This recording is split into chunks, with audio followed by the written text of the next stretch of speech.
The first time Brooke Harrington laughed at the Silver Fox, the car was sitting under a faded tarp in a dusty backyard, unfinished, ugly, and 30 days away from making her entire race team go silent. It was late afternoon in a desert suburb north of Phoenix, the kind of place where the wind carried fine sand across driveways and the sun made every chain-link fence look tired. Owen Carter was behind his small rental house, standing beside a frame that barely looked like a car to anyone who did not know how to read purpose inside rough metal. The body panels did not match. One front fender came from a salvage yard truck. The rear section was bare aluminum, scratched and dull. The tires were not from the same manufacturer. Weld lines crossed the frame like scars no one had bothered to hide. An engine hung from a stand nearby, wrapped in old shop towels, and a silver tarp lay half pulled over the roof cage, snapping softly whenever the wind moved. Owen wore a gray work shirt darkened at the collar, jeans with a burn mark near one knee, and a welding mask pushed up on his forehead. His 6-year-old daughter, Emma, stood on the back steps holding a stuffed fox with one missing button eye, watching him the way children watch parents build things they do not yet understand but already trust. The black sport utility vehicles arrived at the curb without warning. 3 of them, clean enough to look imported from another city, rolled to a stop beside the chain-link fence. Brooke Harrington stepped out first, followed by 2 surveyors, a legal consultant, and a man from her race facility development team holding a tablet. They were reviewing access roads for the new Harrington Velocity Testing Complex, and Owen's backyard happened to sit along the temporary route her team wanted to map. Brooke wore a cream blazer, dark sunglasses, and the relaxed expression of someone used to having gates open before she reached them. She glanced at the measuring flags near the street, then over the fence, and stopped. For 2 seconds, she only stared. Then she laughed. It was not loud at first. It was worse than loud.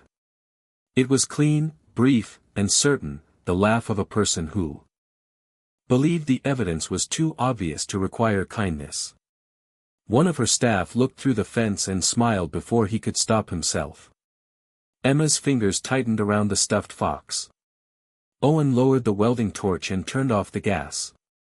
The yard became quiet except for the wind moving the tarp. Brooke stepped closer to the fence and tilted her head toward the unfinished car. "Please tell me that thing is yard art," she said. No one answered. She looked at the mismatched wheels, the exposed frame, the hand-cut vents along the side rail, and the rough aluminum panels. That would not survive half a lap at a county fair, let alone a real track. Owen took off his gloves slowly and set them on the frame. He did not explain the airflow channels hidden inside the chassis. He did not explain the thermal routing beneath the floor, or why the ugly vents were placed exactly where desert heat would punish every prettier car. He only looked toward Emma and said, "Stay on the steps, sweetheart. There is metal on the ground." Brooke noticed the child then, and for the smallest moment her smile paused, but not long enough to become regret. "Some dreams are expensive because they are worth building," she said, nodding toward the car. "And some are expensive because no one had the courage to stop them." Owen said nothing.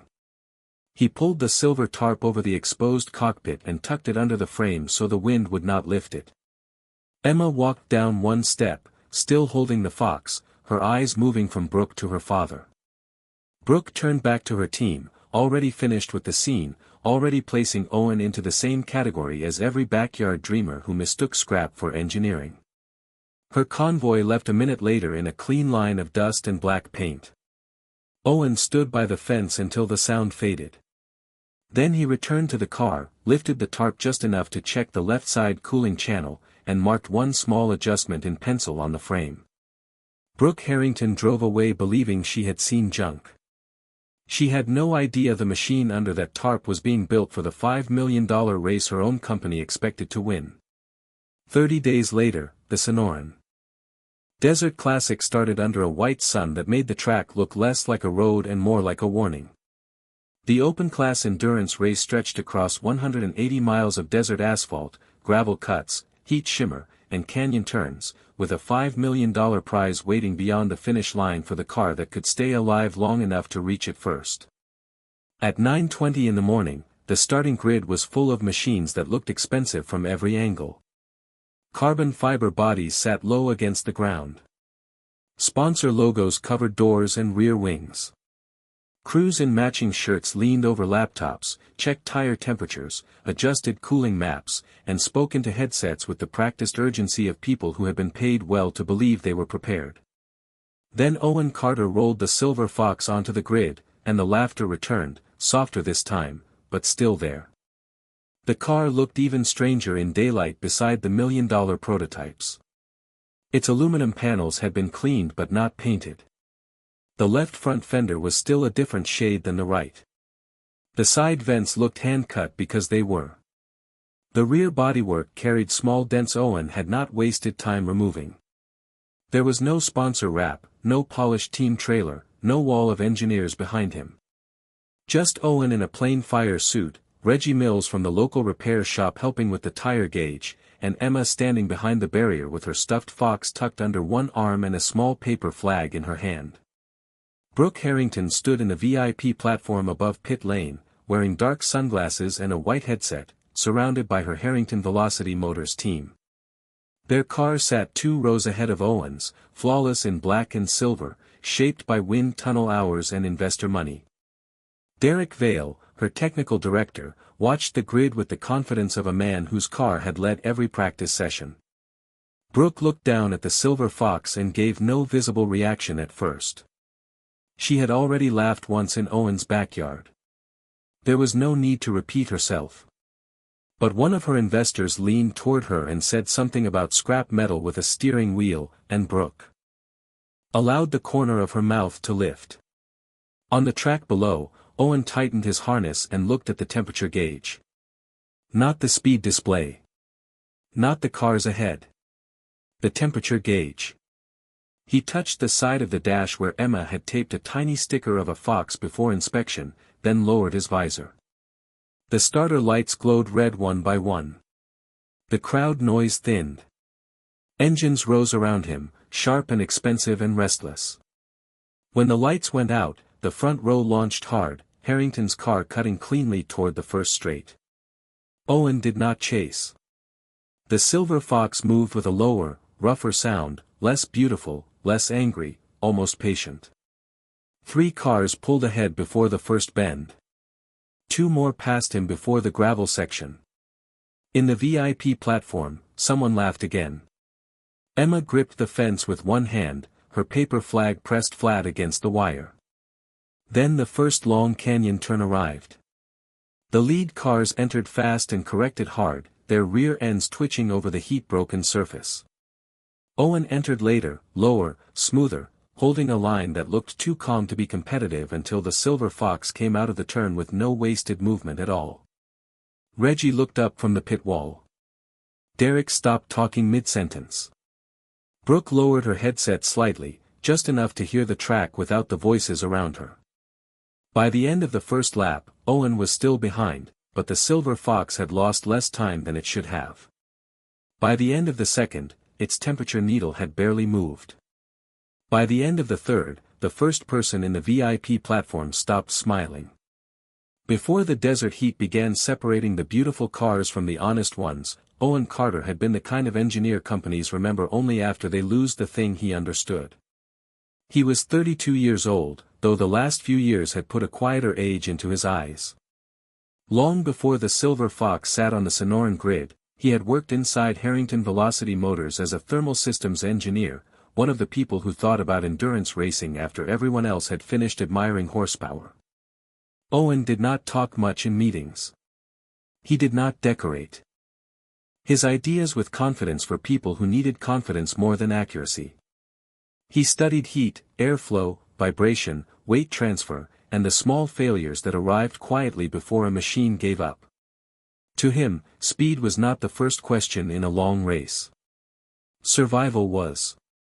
In the Harrington labs, surrounded by white floors, sensor walls, and million-dollar prototypes, Owen had spent 11 months developing a chassis concept that used passive thermal diffusion through structural airflow channels, letting heat move through the frame instead of forcing every problem through pumps, fans, and fragile cooling assemblies. It was not pretty on paper. It did not look like the kind of idea executives applauded at a product reveal. But the math held. The test sections held. The desert simulation held longer than anything in the company's active program. Then Sarah got sick. At first, Owen missed meetings for appointments. Then he stopped taking lunch so he could answer hospital calls in the parking lot. Then he started leaving before dark because Emma, who was 4 then, needed dinner, a bath, and someone to explain why her mother was sleeping at the hospital again. Sarah died in late October, on a morning so clear Owen remembered hating the blue sky for looking untouched. After that, the company became a place he moved through instead of belonged to. He came in early, left quietly, and did his work with the same accuracy because grief did not excuse bad measurements. But grief made politics harder to endure. When Owen submitted the final proposal for the passive thermal chassis, Derek Vail called it interesting but unfinished.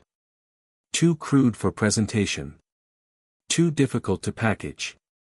Too far from the Harrington image. Owen asked for one test cycle, not a budget, not a title, just one complete test. Derek told him the timing was wrong. 3 months later, Owen saw a partial version of his airflow layout inside an internal project binder, stripped of the structural logic that made it work and attached to Derek's name. He did not shout. He did not threaten anyone. He wrote one careful email with the original files attached, the time-stamps clear, the calculations complete, and the request simple: correct the record before testing. The reply never came. 2 weeks later, Owen's contract was not renewed due to restructuring. He packed his desk into a cardboard box while the prototype shop ran behind the glass. His old badge stopped working before he reached the parking lot. Emma was waiting at home with a stuffed fox and a drawing of a race car with stars on the wheels. Owen taped that drawing above the workbench in the backyard shed and started taking repair jobs from neighbors, delivery drivers, and off-road hobbyists who paid late but paid honestly. At night, when Emma slept, he opened the old notebooks again. He did not have a lab. He did not have wind tunnel time. He did not have Harrington money. What he had was the part they never understood, the reason the airflow worked, the reason heat could be guided instead of fought. They had forgotten his name. But they had not taken what he knew. Brooke Harrington did not build Harrington Velocity motors by being careless, and that was why her mistake took longer to notice. She was not an heiress playing with speed for photographs. She had taken a regional performance shop her father bought for tax reasons and turned it into a serious motorsport company with private investors, aerospace suppliers, factory test drivers, and enough wins to make wealthy clients believe they were buying certainty instead of machinery. Her headquarters outside Phoenix looked less like a garage than a museum designed by engineers: glass walls, polished concrete floors, carbon fiber panels mounted like art, a wind tunnel behind sealed doors, and a sensor wall that tracked every degree of heat across a vehicle body in colors bright enough to make failure look beautiful. Brooke understood funding, pressure, talent, timing, and the public language of innovation.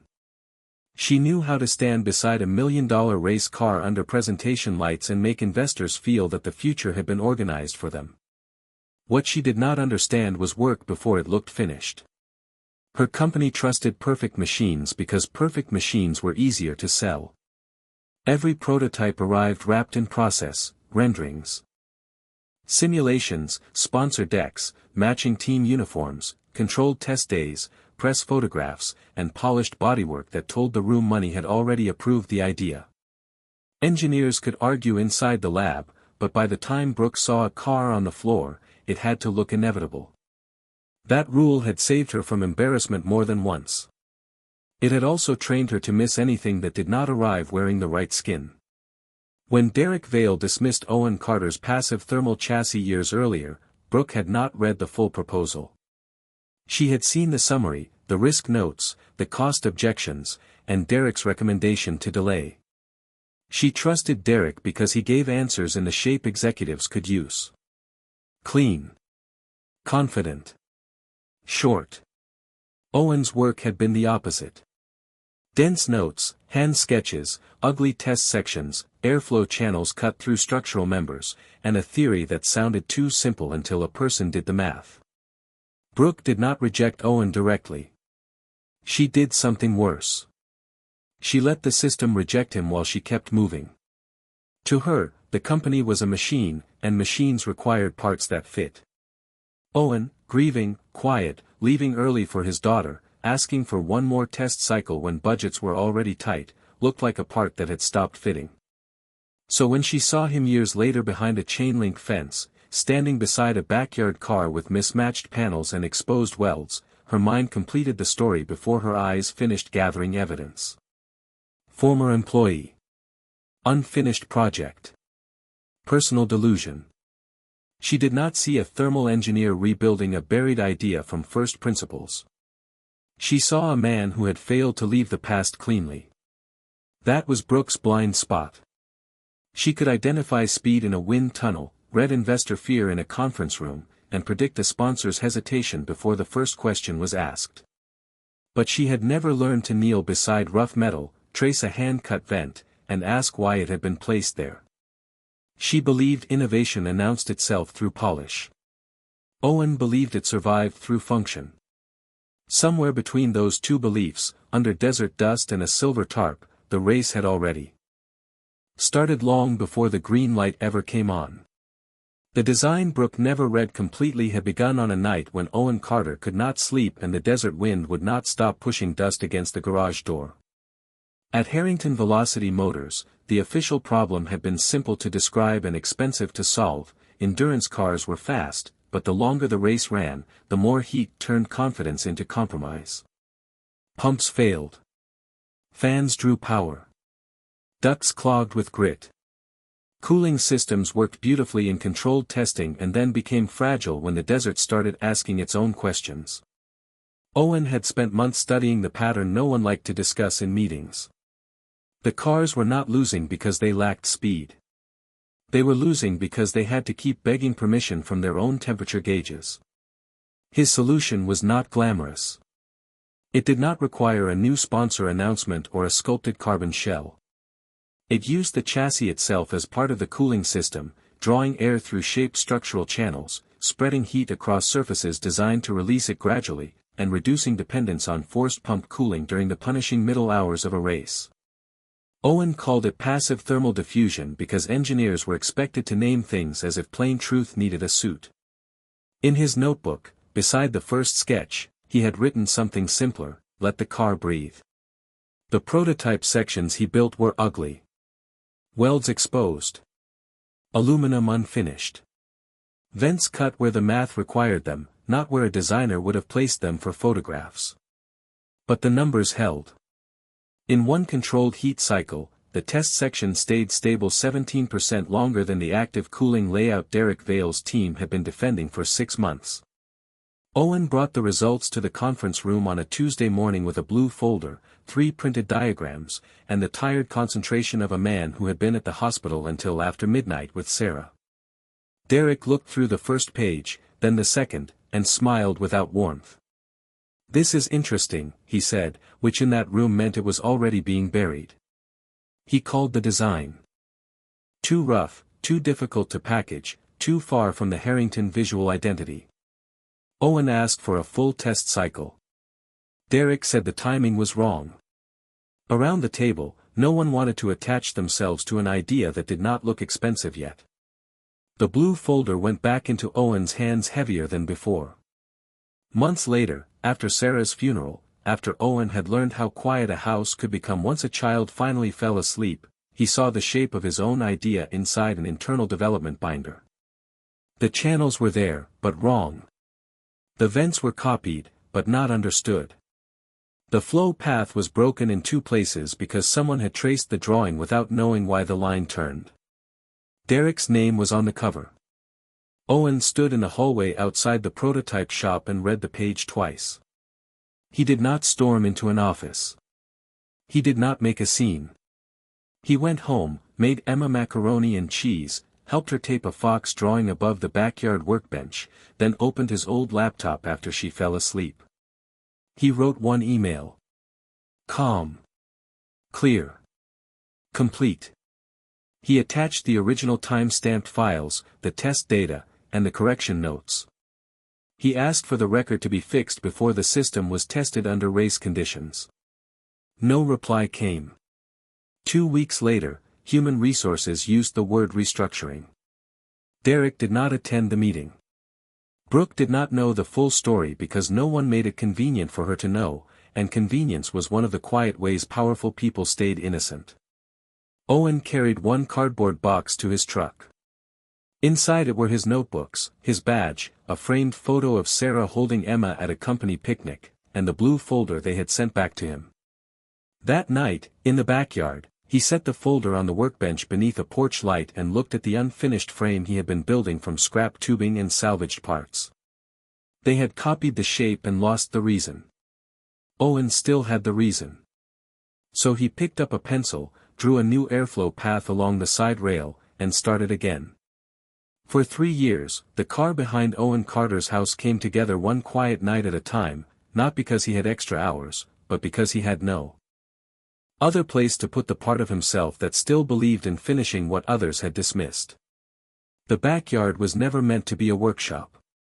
It had a patch of hard dirt, a cracked concrete slab, a porch light that flickered when the air conditioner started, and a chain-link fence that let every neighbor see just enough to form an opinion. Owen worked after Emma went to sleep, after customer repairs were finished, after dishes were washed, after school forms were signed, after the house became quiet in the particular way a house becomes quiet when one parent is trying to be enough for two. He built the frame from salvaged steel tubing bought in small batches from a fabrication yard outside Mesa.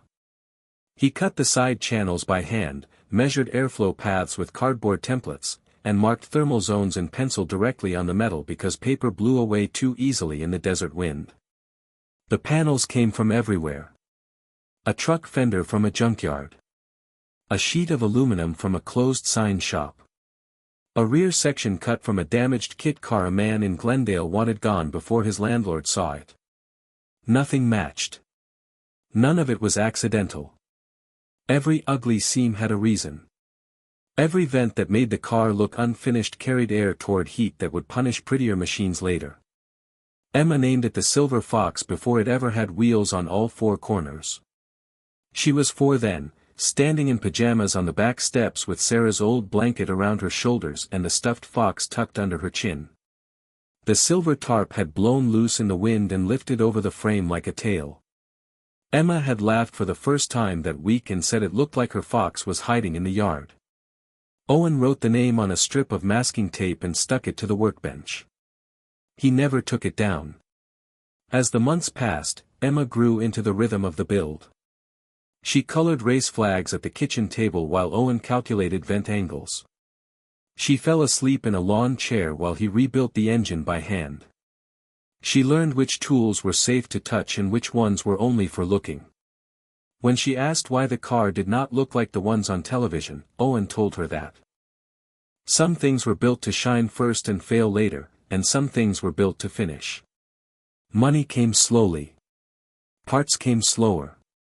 Owen repaired delivery vans, off-road trucks, and neighborhood sedans during the day, then spent what he could on bearings, tubing, brake lines, used sensors, and tires that did not match because matching was less important than understanding how each corner would behave under load.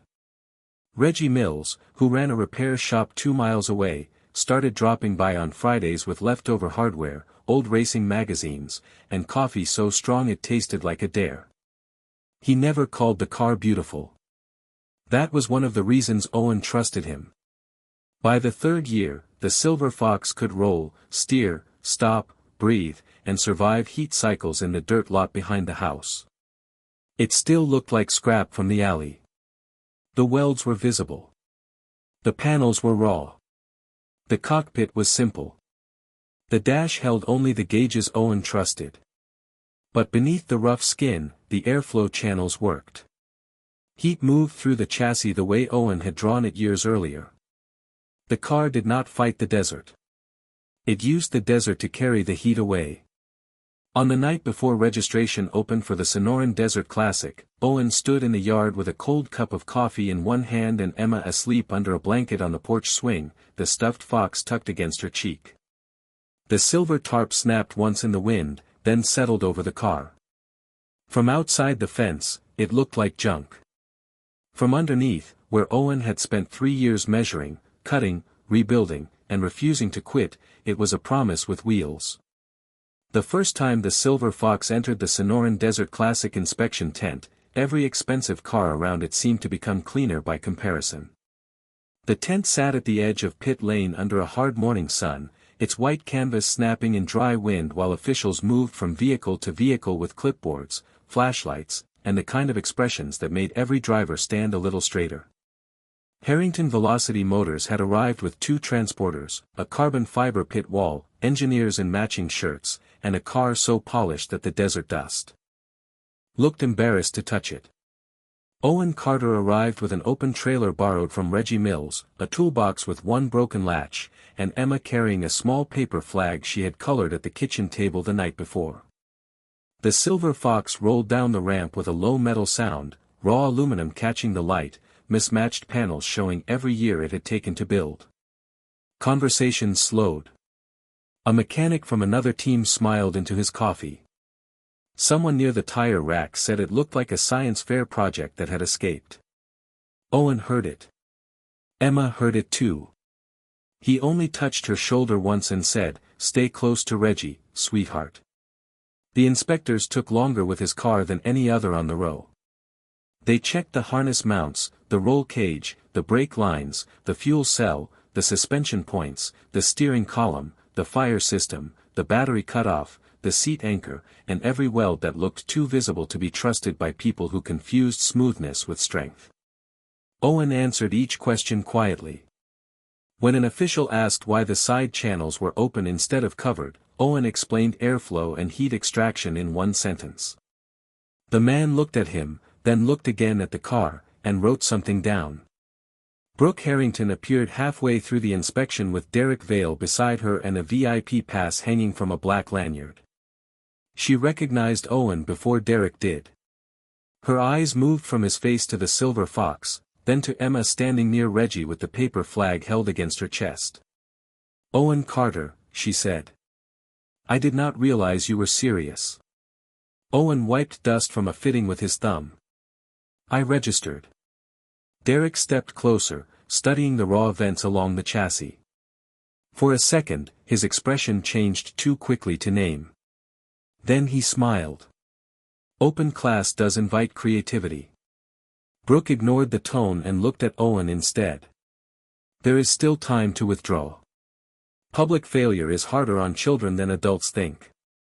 The words landed softly, which made them worse. Reggie stopped moving. Emma looked at her father.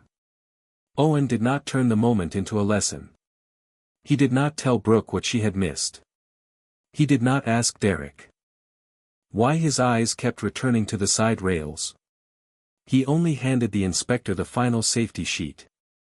The official checked the signature, walked once more around the Silver Fox, then pressed the approval stamp onto the inspection form.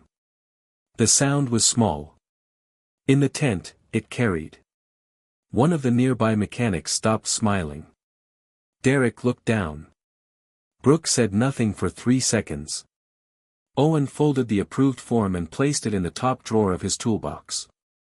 Emma lifted the little paper flag just an inch, not waving it yet, only holding it higher than before.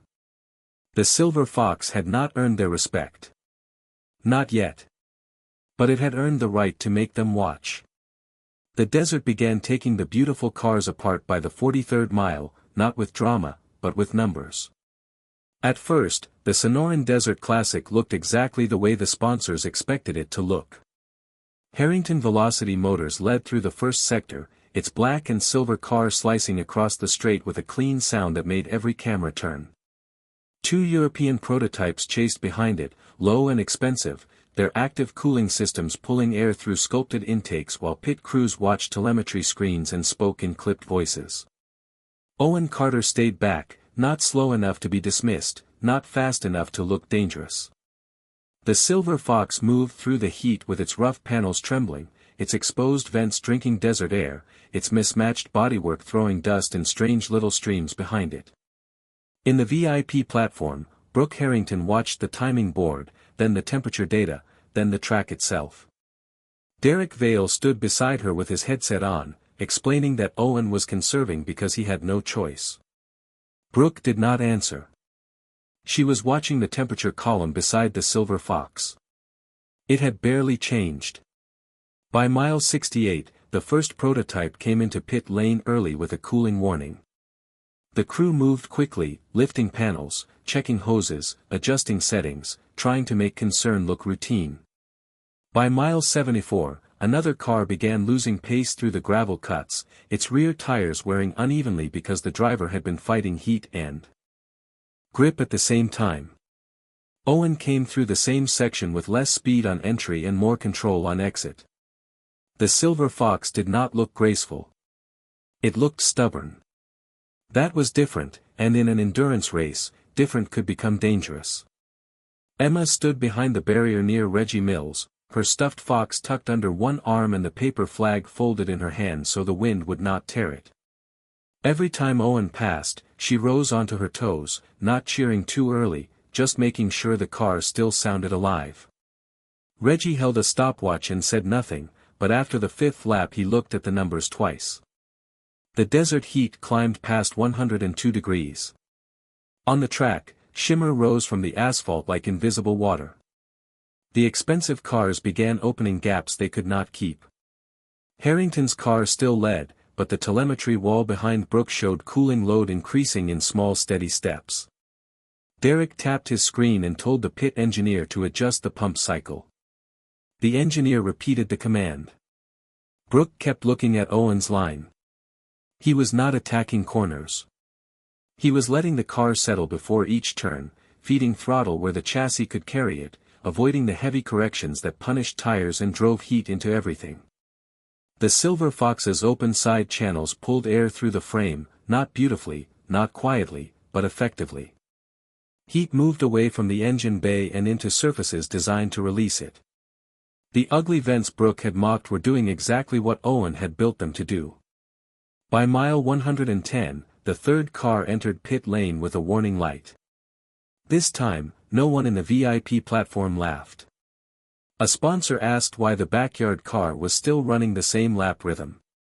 Derek answered too fast. Low power output. Brooke turned toward him. Then why is it gaining? The question stayed there. No one touched it. On the track, Owen passed another struggling prototype at the exit of a long right-hand turn, not by forcing the move, but by being there when the other driver had to lift. Dust rolled across the camera view. When it cleared, the Silver Fox was ahead. Emma saw it on the big screen before the announcer said anything. She pressed the stuffed fox against her chest and whispered, "Come on, Dad." Owen did not hear her, but the car seemed to. The dashboard temperature needle stayed steady.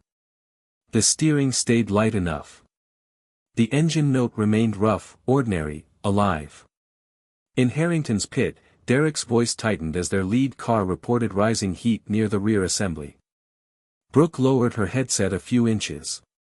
Beneath the engines, beneath the crowd, beneath all the expensive confidence, she could hear the same thing everyone else was beginning to hear.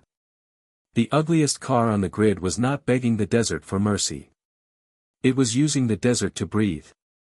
The pass happened on the last canyon turn, where speed alone had stopped being enough and the desert asked every car what it had left. Harrington Velocity Motors still led by 8 seconds with 12 miles remaining, but the lead no longer looked like control.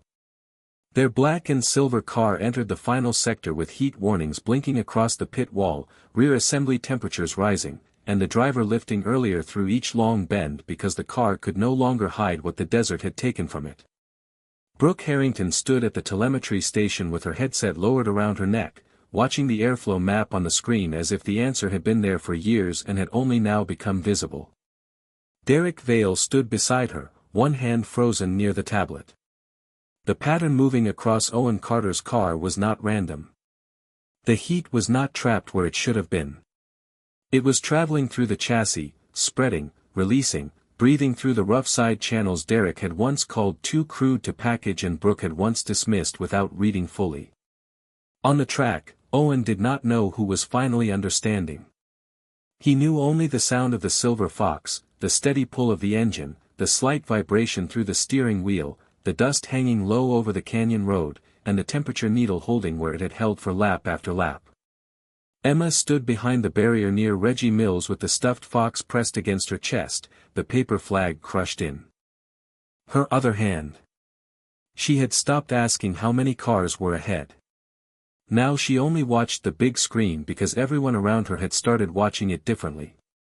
Harrington's car entered the final canyon turn first, polished bodywork flashing under the desert sun, but its driver had to lift before the apex.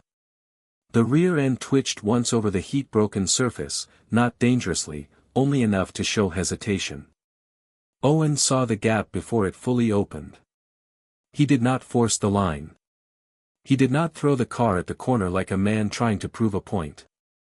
He turned and later, let the Silver Fox settle on the outside, fed power only when the chassis was ready, and the rough little car carried speed through the bend like it had been built for that exact piece of road and that exact punishment.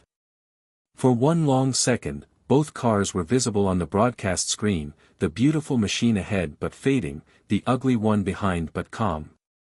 Then the Silver Fox came out of the turn with momentum Harrington could not answer. In the VIP platform, no one spoke. Derek's face lost color. Brooke removed the headset completely. The side-channel temperature trace on the monitor matched the old proposal she had never finished reading, not in polish, not in presentation, but in principle. The thing Owen had brought to her company years ago was passing her company now in front of every sponsor, every camera, every engineer who had laughed under the inspection tent. Emma saw the Silver Fox move ahead before the announcer found the words. Her mouth opened, but no sound came out at first. Reggie put one hand gently on her shoulder. On the track, Owen kept both hands steady and his eyes forward. There were still 12 miles left, and he had not built the car to celebrate early. He built it to survive the end. Behind him, Harrington's car held on but could not close the gap. Its driver had the horsepower. Owen had the temperature, the tires, the line, and 3 years of nights behind a chain-link fence. By the time the final straight appeared, the Silver Fox was not running away with noise. It was pulling away with patience. Brooke looked from the screen to the track and finally understood the shape of her mistake. She had laughed at the welds because she had never asked what they carried. She had judged the panels because she had never followed the air beneath them. Owen did not pass with money. He did not pass with paint. He passed with the part of the design they had copied but never understood.